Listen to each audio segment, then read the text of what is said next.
Welcome,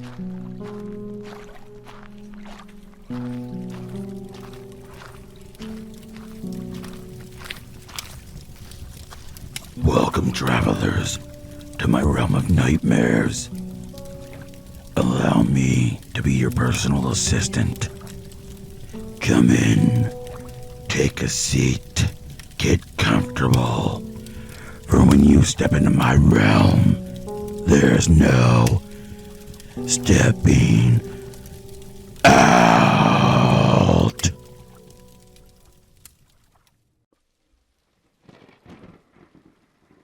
I have a story that actually got me off the deep/dark web altogether. I actually didn't know much about everything. I was unaware of what Tor was, all the encryption stuff and whatnot, but I really wasn't very well versed in what exactly made the deep and dark web different from the surface web. Well, I knew the dark web was illegal stuff, but I was curious how it was able to exist, how things worked, why the cops hadn't taken it down, and so on and so forth. It was a bit of a weird, ignorant view on things, but as time went on and I educated myself, I started understanding how encryption and anonymity worked. Unfortunately, as I learned, I found myself feeling more confident. I started out as just looking around at things, then I started commenting in forums, then I moved to actually commenting with people instead of just making mindless comments. I kind of felt at home in a few of the communities, and it was nice to kind of live amongst a bunch of people all over the world and just talk about random things that had no real bearing on everyday life. It was almost my escape from reality, which isn't something that a lot of people can say. Well, as I quickly learned, the deep web isn't all rainbows and unicorns. Actually, I don't think it's rainbows and unicorns at all. I just got in with decent people. As I was pursuing my usual forums, I found a post by someone that I'd spoken with a few times, and I thought they were pretty cool. The forum post said something to the effect of, "Message me for invite to Red Friday party." I was all about parties, and again, I was comfortable with these people, so I figured it'd be a good time, just hanging out online with some anonymous people from the internet, chatting about nothing in particular. What I got, however, was not a party. Now I'm sure you can see where this is going, and here you're probably thinking, but OP, red rooms don't exist. And I can tell you that while they don't really exist as an easy to access nod on the dark web, at least one does exist, and it's shared very privately. This Red Friday party was set up to look like a very basic live stream. A camera, some dimmed out red lights, and a girl that was in front of the camera. She looked fairly normal. She didn't look upset or terrified or anything, and she was reading chat pretty nonchalantly. At first, I thought this was going to be one of those just chatting streams or whatever. People were asking her questions about herself, and she would answer shyly. Most of the questions were pretty normal. A few were a bit sexual and direct, but she would avoid them.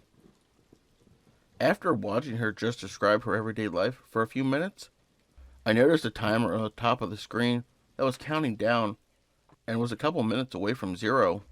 I waited for it to count down, and when it did, there was a ringing noise, and a guy's voice came on from off screen. He said something to the effect, "Alright, chat, time is up. Now, we will get into the donation requests only. Get your coins ready, because it's going to be a blast." I could see the look on her face shift from shy to straight up nervous. She said something like, "I don't want to do this." The other voice very firmly and loudly said, "You stole from me, and these guys are going to pay your debt. You do what they say until we're square, or things go south really fast." You know the saying, it's like a train wreck. You can't look away. That's how this was with me. I wanted to close this out and never think of it ever again, but part of me had to watch. The whole thing started when people donated small amounts of Bitcoin for stupid things. Put a shoe in your head, show us your feet, try to lick your elbow. Honestly, stupid stuff. It wasn't that bad for the first few minutes, but then the higher amount started to pour in for other things. They were telling her to take her clothes off, do other things that I won't mention. She was visibly distraught the whole time, but she complied. As bad as that was, I didn't expect the next part, One person chimed in with 2 Bitcoin, which was a lot of money at the time, and told her to cut her cheek with a knife. She shook her head no, and said that she couldn't do that, but the man chimed in, said to do it, and handed her a small pocket knife. She started to sob, and quickly sliced her cheek, causing herself to bleed. Then there was another donation for several more Bitcoin that said cut off a finger. She was already sobbing at this point, and yelling no, saying she was done, that she wanted to leave. He started yelling, grabbing her hand, and did it for her. This was mortifying, obviously, but the last part got worse. There were people donating dozens of Bitcoin to the stream, and the things they wanted were sick. Then one chimed in with a 50 Bitcoin donation and said, "I'm bored, get rid of her." This was then matched with a number of other people donating similar amounts and echoing the exact same sentiment. I just sat there for a moment, watching her scream and cry, begging for her life, and then watching a man walk into the scene of the camera with what looked like a machete. I didn't continue watching, and I will say the thought of all this made me physically ill. I literally threw up in the trash can by my desk. That was seriously the worst thing I have ever seen, and it completely made me swear off anything beyond the surface web. Hell, since then, I've been nearly scared to use my computer and do anything beyond use Facebook or surf the front page of Reddit. I have no idea if what I saw was real, or a pre-recorded snuff-like horror movie, or if it was a legit Red Room party. I don't know if the chat was real or pre-recorded, but part of me tells me that she was being held hostage, and what I saw actually happened. While Red Rooms may not really be a big thing, something akin to them does exist, and I highly recommend never, ever going to a dark web live stream just in case.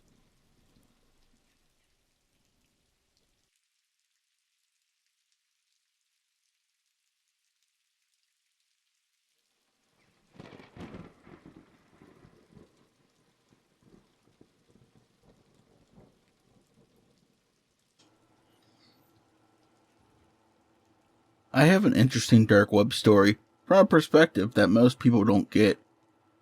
Namely, from the perspective of someone that used to actually work for an associate of a site that was kinda sorta like Silk Road. Nowadays, I work for a company that contracts out cybersecurity stuff, mostly penetration testing and threat hunting. It's fun. I like working on the safe side of things, doing work for the man, and getting paid to break things for them. And I never will go back to the dark side of things, especially after what happened. I'm not trying to hype it up. What happened was absolutely horrifying, but it is the truth, and it's what happens when mistakes are made working with criminals. So, like I said, I used to work with a couple of guys that did dark web style business, mostly selling illegal stuff like drugs, and mostly drugs. In fact, yeah, it's best to just say we sold a lot of substances to people that couldn't or wouldn't get a prescription for a premium. We had a lot of customers, and most of them were repeat customers, and we had a very well encrypted list of everyone that we had worked with in the past, including their regular orders, and we had a very well constructed method of shipping. We would ship the items in boxes that looked like they were from other companies, and we hid the good stuff with other stuff in ways that made it unlikely they'd be found. This was a while back, before Silk Road was actually busted, so people weren't really looking for substances like that in the mail. My part of this operation was actually system security. I was in charge of keeping the site running and making sure no one ever got information that we held, including who was in the operation and the list of customers. I was good at my job. We never got hit by any honeypot operatives. I was good at sniffing out cops that were trying to do purchases, and we never had any security or downtime issues. I also kept the overall site looking clean, which may not be something that really means anything, but to me, we had the nicest looking dark web market that existed. I was actually proud of the work I'd done on it. Now that you know me, the operation, the site, and all the stuff, let's talk about the part of it that became problematic. A man that we will simply call Rob. Rob was the ringleader of the whole thing, and we knew that he was in charge. Hell, most of us just accepted that it was his business, and as long as we got paid, we didn't really care what went on. Rob was the business major that decided working, doing illegal stuff, was the best way to pay back the money he owed on his student loans, and he was a bit cocky when it came to doing the work he did. He was actually arrested at one point on unrelated charges, and we all thought we were going to be the next, seeing as how he liked to talk. Thankfully, nothing happened, and he was let go. He said it was because he had a good lawyer, but I don't know. Anyways, let's talk about the situation that actually happened. As I said, we all ran a little business on the dark web, selling illegal substances. Things went smoothly, and everyone was happy.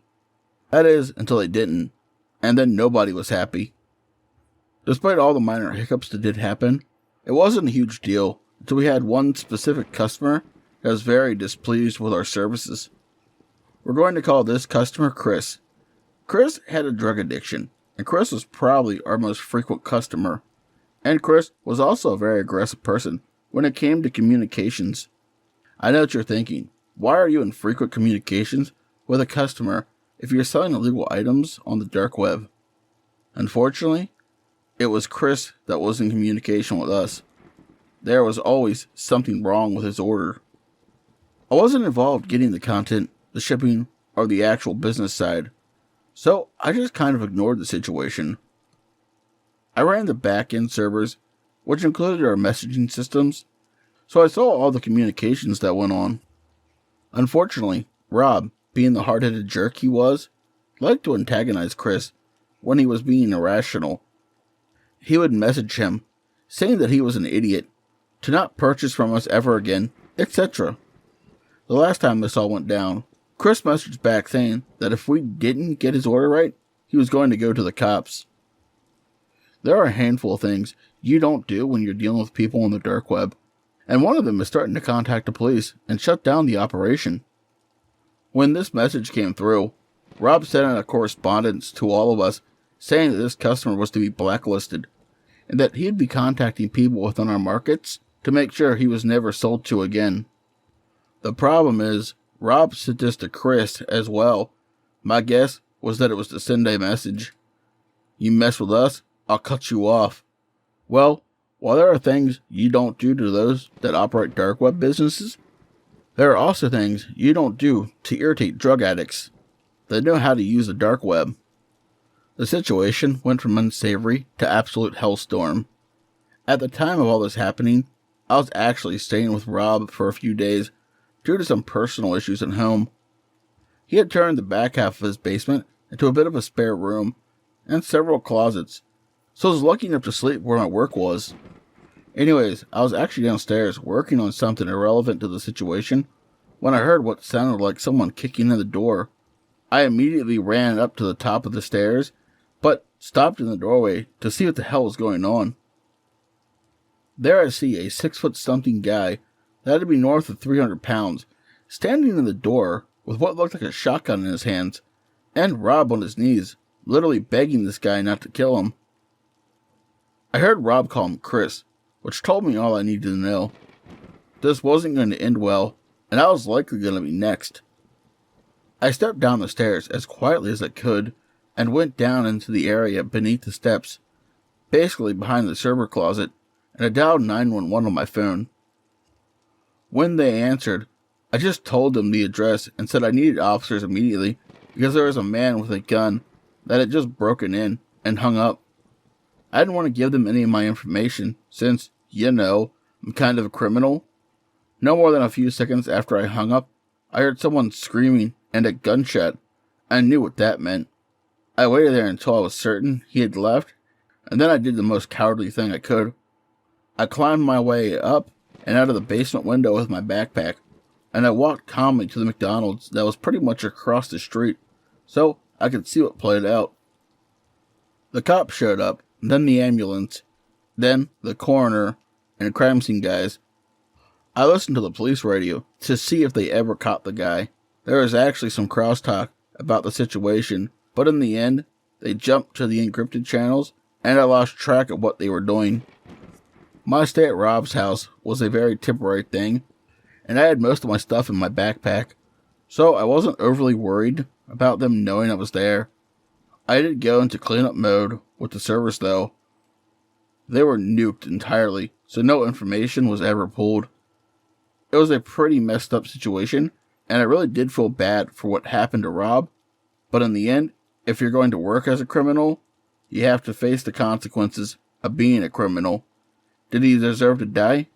No, absolutely not. But that's how Chris saw it.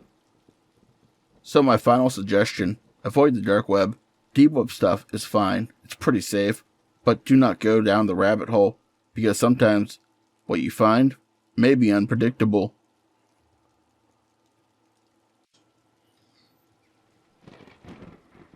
I have an interesting dark web story from a perspective that most people don't get.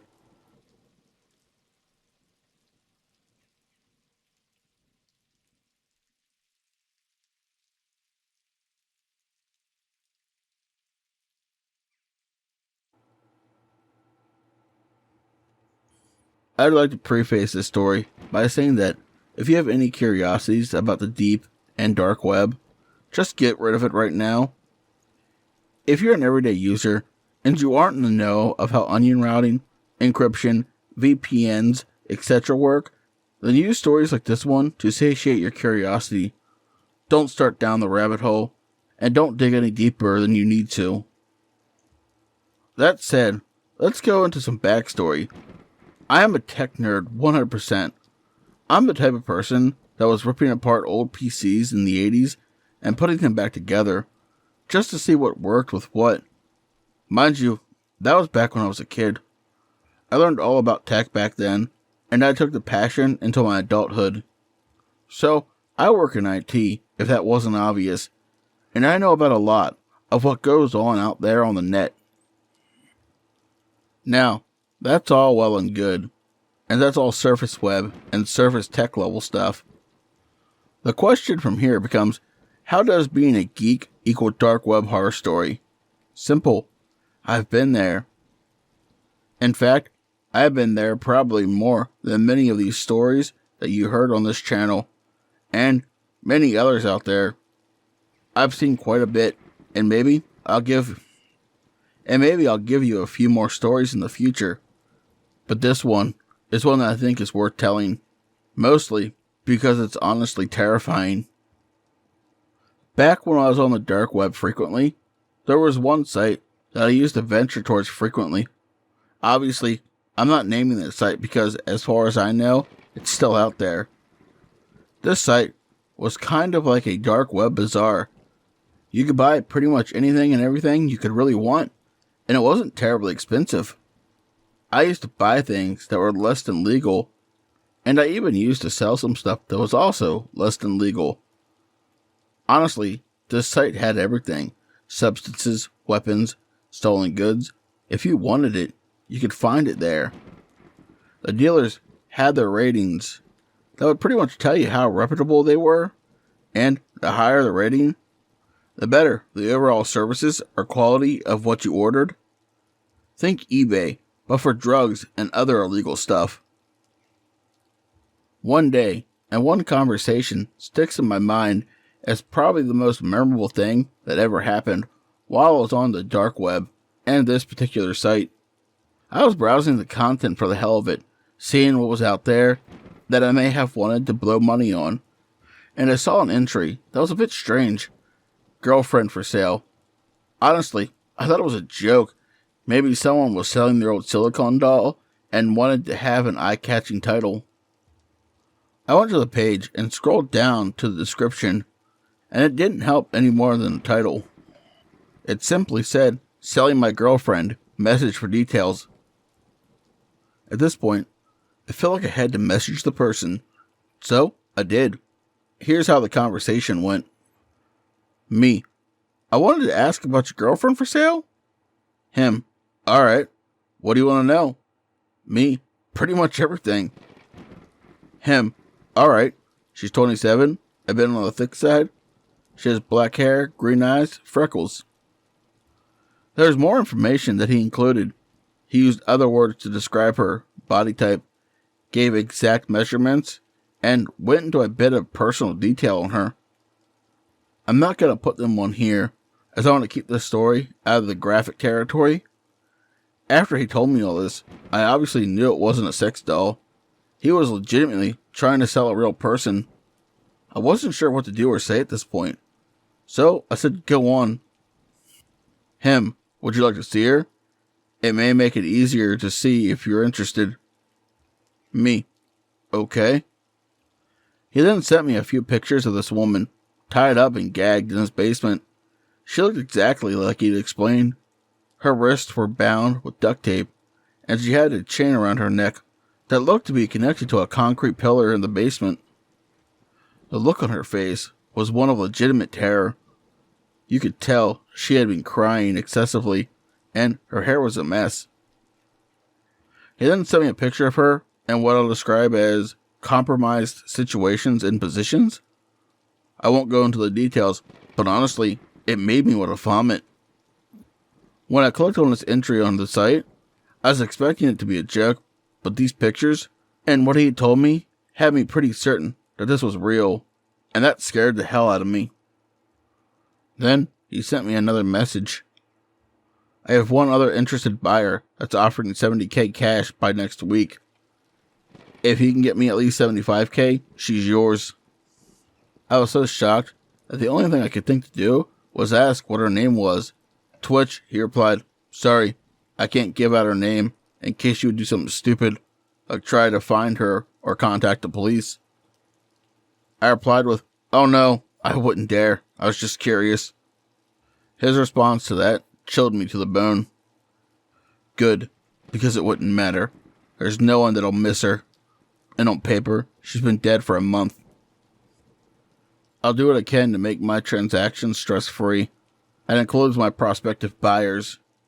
I expect them to help me keep things stress-free, so please don't do anything stupid. He compounded this last statement with a smiley face emoji, which really added to the threat, to be honest. I honestly had no idea what to say. I didn't know if this was legitimate, or if it was a honeypot seller trying to arrest human traffickers. I just told him I would try to get the money together, and if he didn't hear from me by the time the other seller came through, that it was fine. I didn't want to raise any alarms with this guy regardless of who he really was. I really don't have much more to the story, other than to say that I have no idea what happened to her, or the seller. I didn't follow up, and it just kind of let the situation go. I know this makes me an awful person, and I've lost sleep over it, but I'm more hopeful that it was just a honeypot, and that he was just trying to lure me in to being arrested more than actually trying to sell his girlfriend.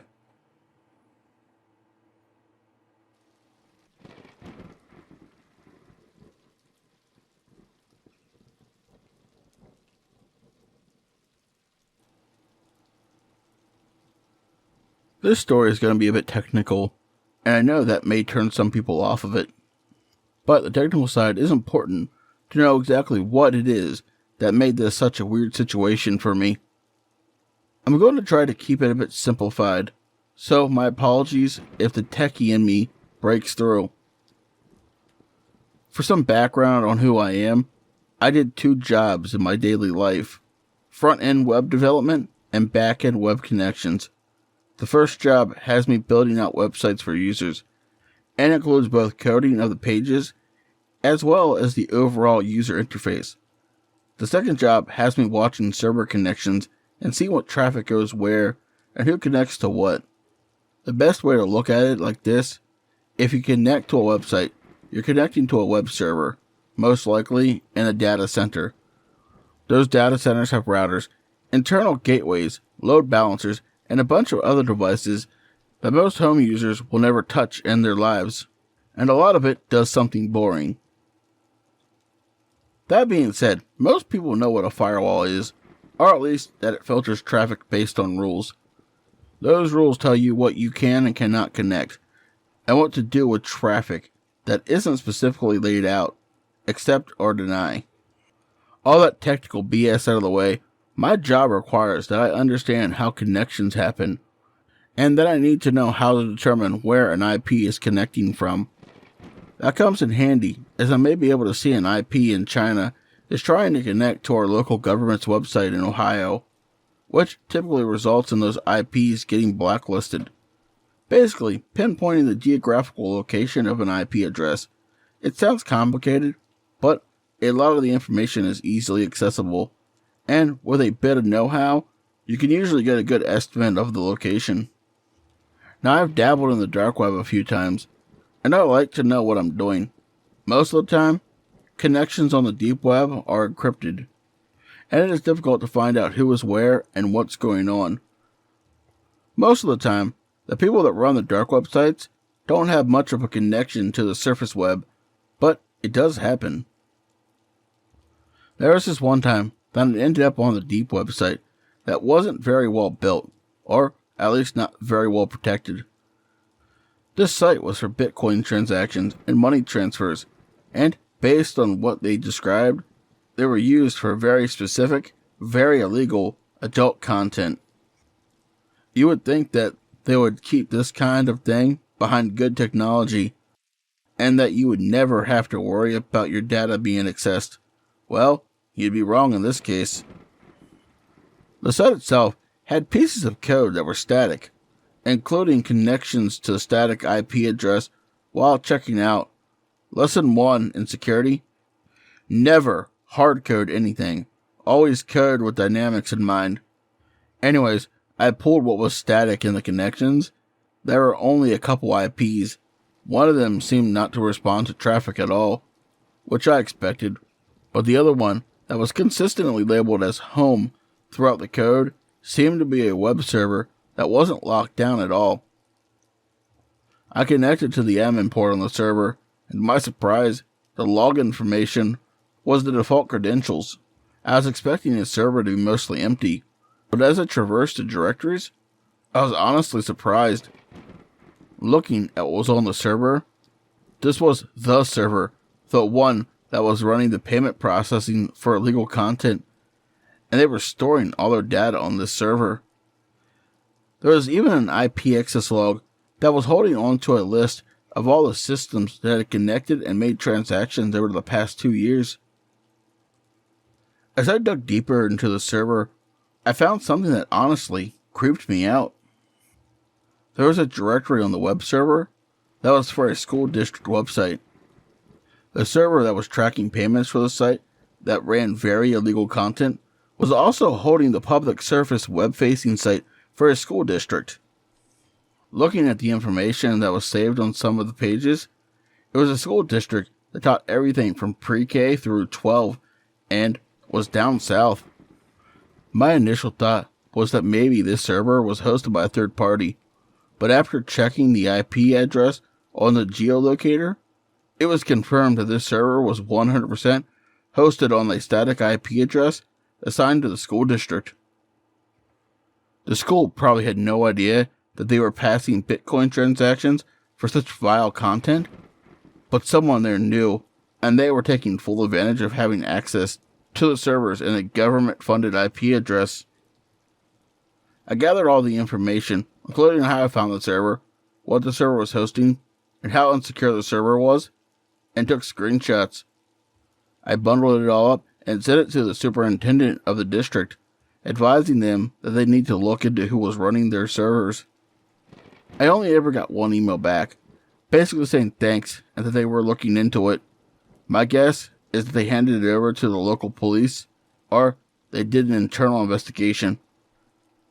Obviously, they're not going to tell me the end result. In my head, though, the sicko that was taking advantage of the schools like this is in prison.